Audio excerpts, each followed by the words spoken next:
अब इसके बाद आचार्य चरक ने औषधि और चिकित्सक इनके बारे में वर्णन किया है।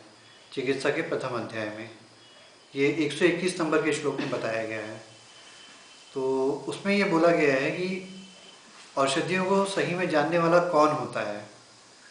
जैसे औषधि जो है प्रायः जंगलों में मिलती है, तो जंगल में तो वनवासी जो होते हैं वो भेड़ बकरियां चराने जाते हैं, तो उनको भी काफ़ी औषधियों के बारे में पता होता है कि ये औषधियाँ ये है, जैसे पारिजात का पेड़ ये है या अश्वगंधा का ये है और ये ऐसा दिखता है, उसको देख करके पहचान लेते हैं। ये सारी चीज़ें उन्हें भी पता होती हैं। तो क्या इतना पर्याप्त है? वो उन औषधियों के बारे में जानते हैं? नहीं। इसमें यही बोला गया है कि औषधि का नाम जानना और उसका स्वरूप जानना इतना ही पर्याप्त नहीं है। इससे औषधि को जाना नहीं जा सकता है। इसका मतलब ये नहीं कि आप औषधि को जानने लगे हैं, ये सरासर गलत है। फिर औषधियों को जानने वाला कौन होता है? औषधि को जानने वाला सही में जो तत्वविद, जो सही ज्ञानी है, वो यही होता है कि वो हो सकता है औषधि के नाम को भी ना जाने, या हो सकता है उसके रूप को भी ना जाने, या देख के उसको ना पहचान पाए, ना हो उसका नाम बता पाए, लेकिन या उसको देख के भी नहीं पहचान पाए। लेकिन अगर वो उसका उपयोग जानता है तो वो अपने आप में सबसे बड़ा ज्ञानी है।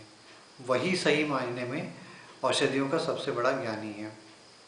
अगर उसे पता है कि इस औषधि का प्रयोग किस रोग में करना है, कहाँ करना है, तो वही उसको बहुत अच्छे से जानता है। जैसे अगर आंवले की बात ले लें अपन, तो आंवले के भले ही हो सकता है कोई देख के नहीं पहचाने या उसका पेड़ नहीं जाने, कोई प्रॉब्लम नहीं है, लेकिन अगर उसका गुण जानता है कि वो हर चीज़ को शमन करती है, रसायन होती है, पित्त को शमन करती है, इन सारी चीज़ों में उपयोग होती है, केश होती है, बालों को वर्धन करती है, इस तरह की सारी चीज़ें अगर उसके गुण जानता है तो सही मायने में औषधियों को जानता है।